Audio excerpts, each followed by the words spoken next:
Okay, now to make the tostada, put grease in a pan, and you want it hot, but not too hot because it burns quick and you can get burned.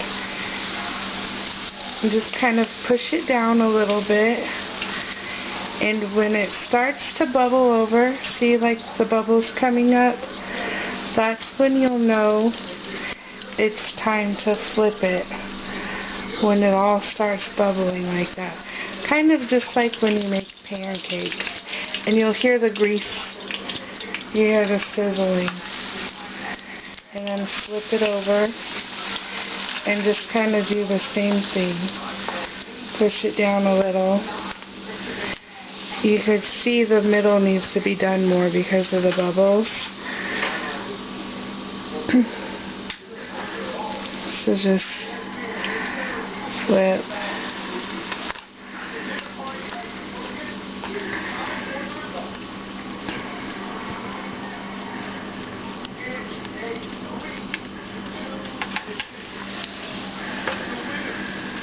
Now you could do them all dark brown like that, just cook it longer, but I like mine a light golden brown.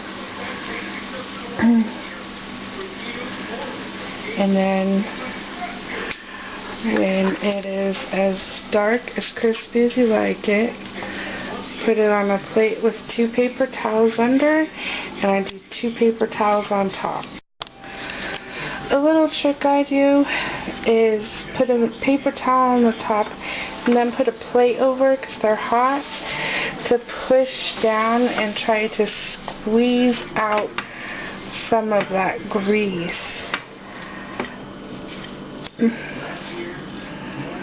And show you what happens. You'll see the spots of grease.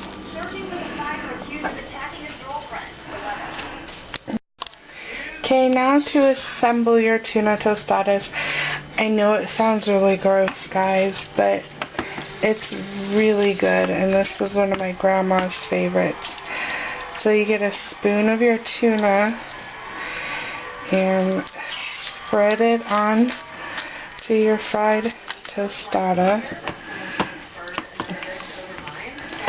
your fried tortilla, and just spread it over evenly.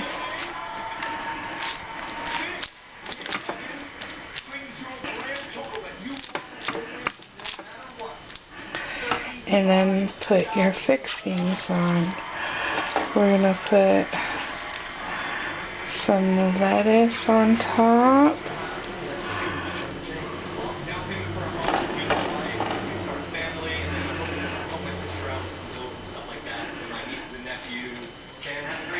And we'll sprinkle some cheese on top.